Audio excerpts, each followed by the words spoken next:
This week on Tech Trends, Art of Technology Conference 4.0 seeks to deepen innovation, science, and technology lessons in young Nigerians. And Fred Oyetayo, CEO of Festival Technologies, shares his thoughts on the mass layoffs plaguing the tech industry. Remember, this is a program that takes you on a ride to seek out innovation and creativity that are unique to Africa. I am Olayemi Otunuga. Welcome to the program. Cyberbullies can hide behind the mask of anonymity online and do not need direct physical access to the victims to do unimaginable harm.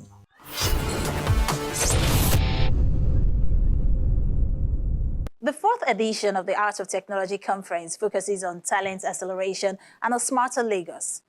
Tech professionals, experts, startups, as well as students converge to discuss processes that will open the state for more digital technology opportunities.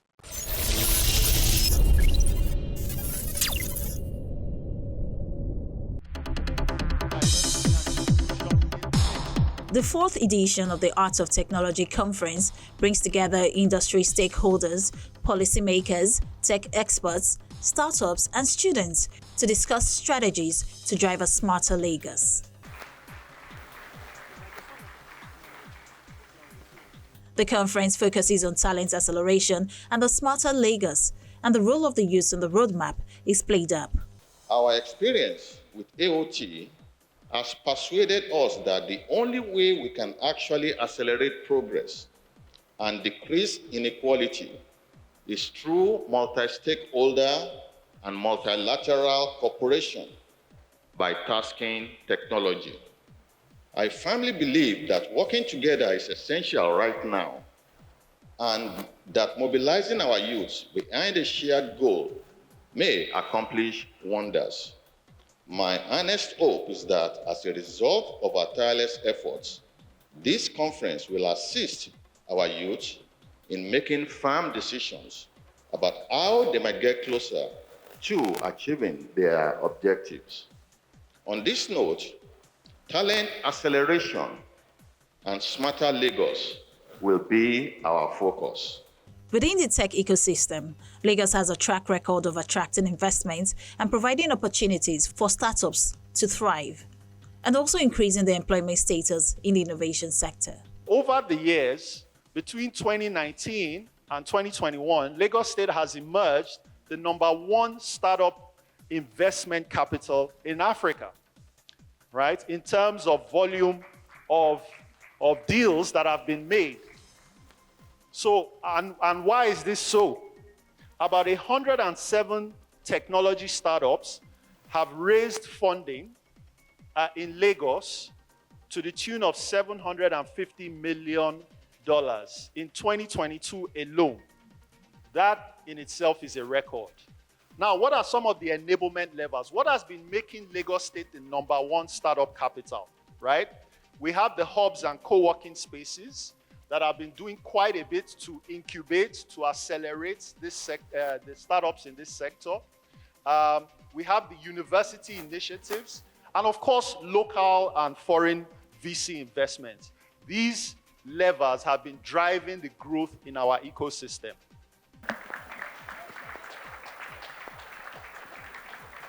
Thank you very much. Please be seated. Speaking on challenges in the industry, Lagos State Deputy Governor Obafemi Hamzat lays emphasis on the talent shortage. There are challenges that the ecosystem actually faces. Today's team deals with the fundamental issue underpinning the development of our value-creating ecosystem, the talent shortage.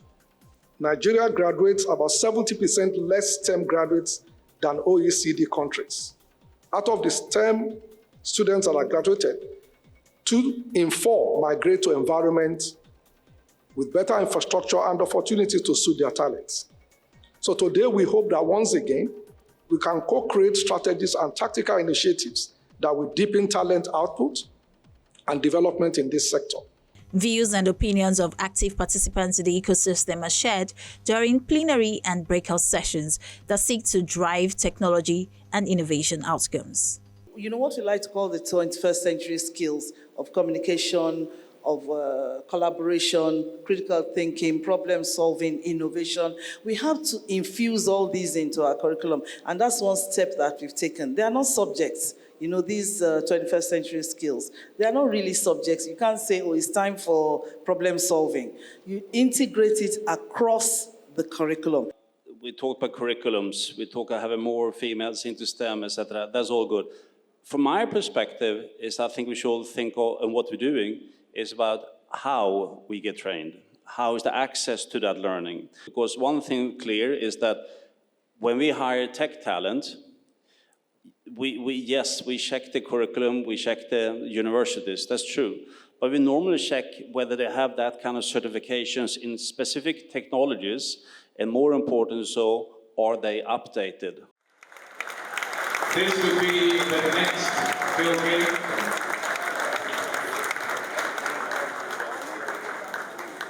The Art of Technology Conference, which is the fourth in its series, showcases tech talent in the country and fosters conversations that will pave way for the evolution of a smarter, digital, and efficient Lagos.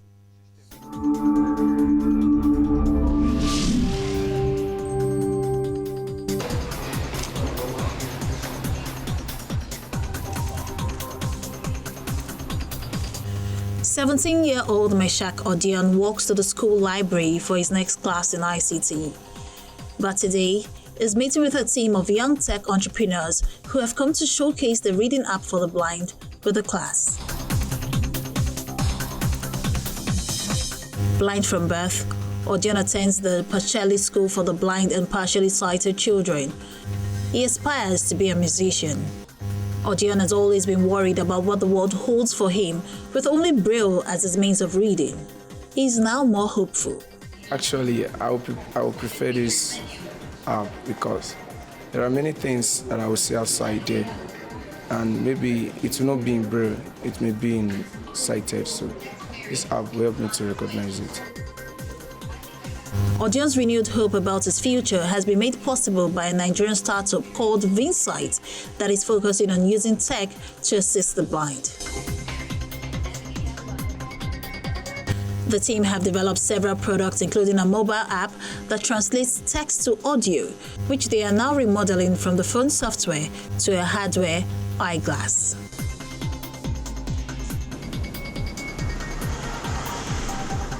Vinsight CEO Kolawole Tomi said he got curious while in the university after a friend told him that his visually impaired friend had to drop out of school. About 15.3% of the world's blind population resides in Africa, according to the World Health Organization, where they often lack the resources and support needed to succeed in school and everyday life. I just felt everybody should have the same level of inclusiveness, right? Everybody should have the right to education and right to a good well-being. So, and based out of curiosity, I wanted to just try and see if I could build something that could solve the problem, and that was where it all started from. The hardware, when completed, will not only assist in reading, but will be able to identify colors, currency, and help the blind virtually connect with someone to navigate around a particular environment. Balogun Marian is a Nigerian Youth Corps member serving in the Lagos State Office for Disability Affairs, an agency that caters for the well-being of people with disability, from advocacy to rehabilitation. While Balogun is totally blind in one eye and only manages to see with the other, she used the Vinsight mobile reading app while in the university. The Nigerian government is actually trying, at least now, they are giving space like slots for those that are visually impaired, even other disabilities, jobs, opportunities for jobs and everything. So it's now becoming a little bit easier. But we're still trying to create the awareness that we are not useless. We can still do things even with the help of tech world.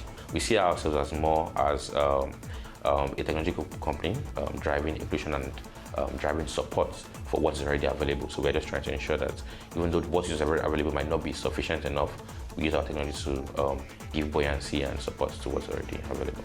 The company distributes its products to schools and institutions and estimates it has reached about 5,000 people.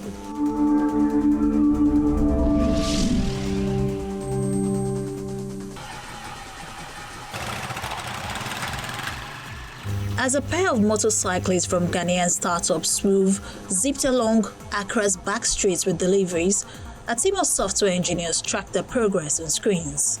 Swoof's founders say because it started out during tough times, the firm is well placed to weather the economic fallout of the COVID-19 pandemic and the effects of conflict in Ukraine.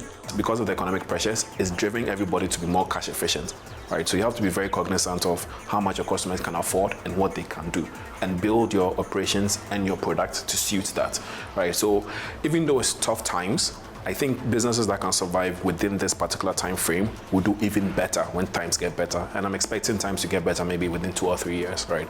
So at that time, we would have been through the hard times to then benefit of the good times. So I think it has its advantages and disadvantages.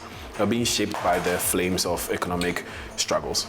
Swoof was one of 5 finalists from South Africa, Kenya, Nigeria, Senegal, and Ghana, selected from a pool of more than 500 applicants in the annual MEST Africa Challenge, which offers a grand prize of $50,000 in funding. It was the first in-person competition at the Silicon Valley-style Accra campus of the Africa-wide Technology Entrepreneur Training Program and Seed Fund since the coronavirus pandemic forced it online in 2020.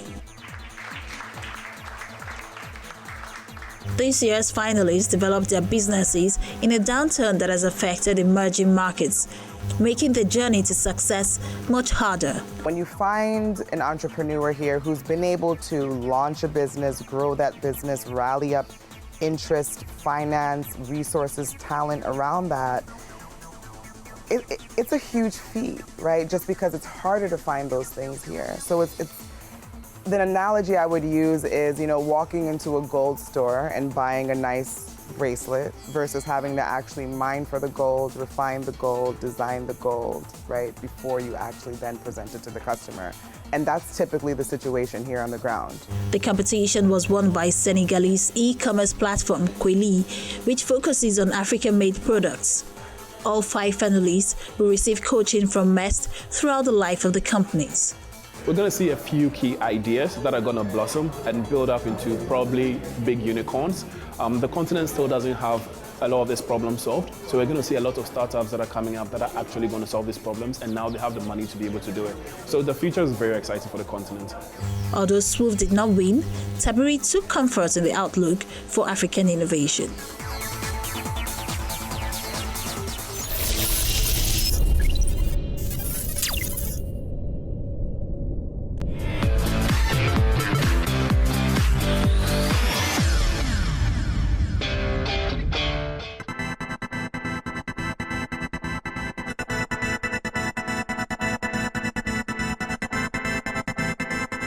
Here are a few things to do to prevent WhatsApp Messenger being hacked. Do not use the unsupported version of WhatsApp. A number of people have found a way to install the popular GB WhatsApp on their devices, even though the company has banned it. If you're one of them, do install that version for the original app. Authorize the 2-step verification process. To do this, go to Settings in WhatsApp, click on Account, click on 2-step verification, enter PIN, that is a 6-digit number, then input your email address and save. If anyone wants to change it, WhatsApp will ask for the 2-step verification. The account won't open without it. And for hacked group members, we advise you first put a call through to the individual whose number was used to send strange messages to the group to confirm if he or she has been hacked. If they were, the admin should immediately remove and re-add such group member. Once this is done, the alleged hacker will be unable to send messages to the group again.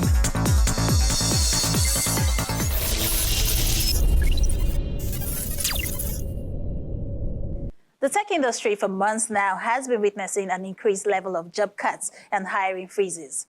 Big tech companies, high-profile tech firms, as well as startups have been disclosing plans to lay off staff, causing thousands in the sector to be out of jobs in 2022 alone. And the cuts announcements keep coming. These massive layoffs are coming at a time when it appears the industry is at its peak. But could these cuts be the aftermath of the hiring frenzy during COVID, or simply that these companies are not immune to the global economic realities? Fred Oyetayo, CEO of Festival Technologies, joins us to discuss this further. It was kind of very shocking when the first set of layoffs started, most especially with the big tech companies. We all thought, most especially Nigerian companies and employees from Nigeria and all around the world, separate from the big tech companies, we were all thinking about what really is going on. Why are the big tech companies laying off most of their staff? What is going on? How is the industry going to respond to this? So it was more of like a shocking situation when it all started. And even up to now, although we know better at this point, but when it really started, it was really shocking to all of us. And why do you think they are happening? And what does this mean for the industry's long-term outlook? I think one thing is for sure, one thing is constant from most of the major layoffs, is that most of these companies, they overhired during the height of COVID. We all remember more than 2 years ago now, a lot of foreign tech companies, they were on like hiring spree. They were just hiring a lot of people, even more than the people that they need, because they felt that the industry was growing. There was a need for most of their services and products they were offering at that particular point.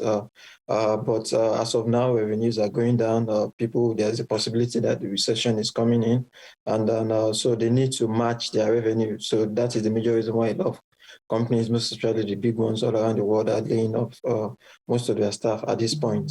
Is there a possibility that these job cuts could have been prevented?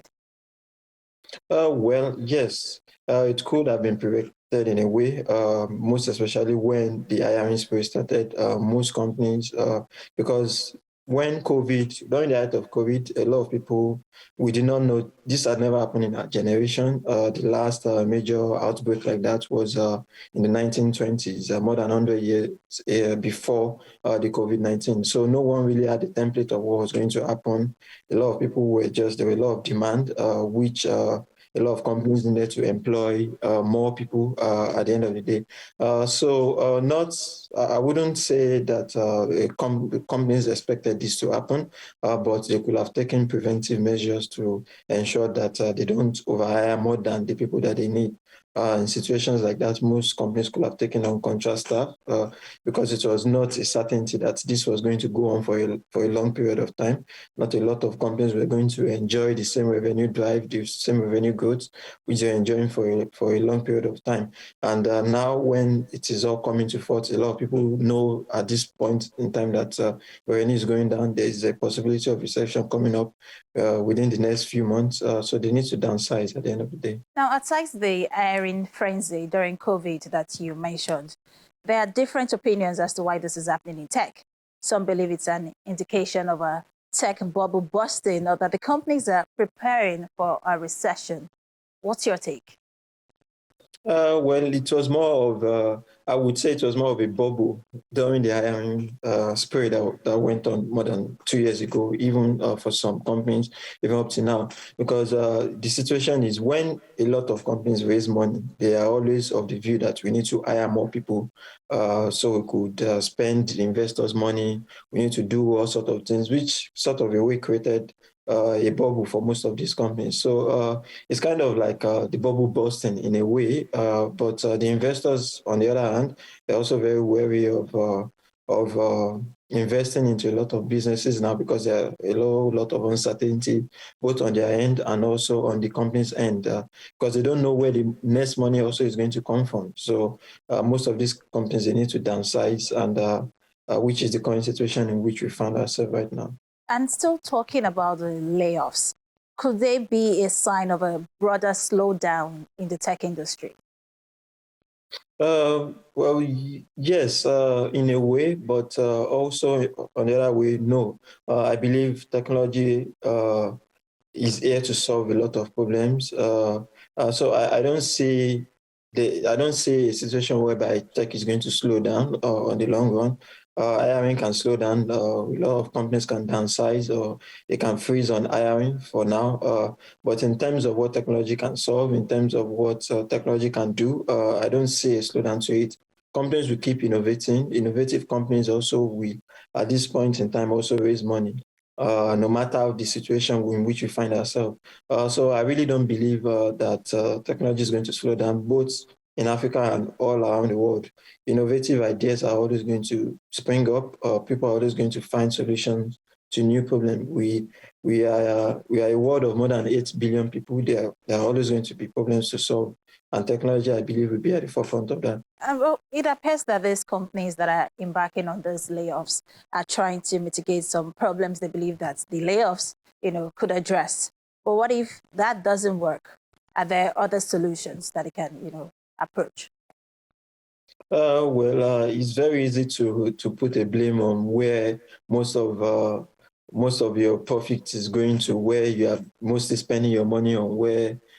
So most employers will definitely, or most companies will see a situation whereby, let us let the employees go first, whether that is going to ensure that our revenue matches how much we're actually spending. But at the end of the day, that might really not solve that for a lot of companies. A lot of companies might need to dig deeper, most especially finding a way to expand their revenue, because a company that is bleeding revenue and is really not spending a lot of money and not making a lot of money, at the end of the day is going to die. And what investors want is for a company to keep going. So most of the companies laying off at this particular point in time, what they are saying is different from what the public is saying. Well, and very quickly to wrap up this interview, after this cold tech winter, as some would like to call it, what next, especially as we look forward to 2023? I don't see the cold tech winter just stopping like that. The MEFA, what I believe is the layoffs are actually just getting started, at least for the next couple of months. A lot of other companies are definitely going to lay off most of their staff. I was reading over the news that Amazon also, they are sending out a memo to most of their staff. Also, even in Nigeria, a lot of the fintech companies, they're already preparing to lay off most of their employees also. We've had situations in companies like Twitter that had more than 50% of their staff, they had to let them go at the end of the day. So for the next couple of months, this might still continue. Technology is kind of trying to reset to pre-COVID. So until the whole world or until the whole technology sector does that, I don't see the layoff going down. And also there's a possibility of a recession coming up. A lot of companies are already having a slowdown in their GDP and in how much they are making as a country in terms of revenue. So there's a possibility of recession, and with a possibility of recession means that more companies are even going to lay off their employees and their staff. But there's a general good outlook for next year. I believe once we're able to pass this phase, it's just a phase. A lot of companies that are able to survive this particular period will come out better. And then at the end of the day, we all have a good industry that can survive the end of time. Yeah, basically. Well, I guess we just have to, stay positive. Thank you so much, Fred, for, joining us on the program. All right, thank you so much, Elaine, for having me.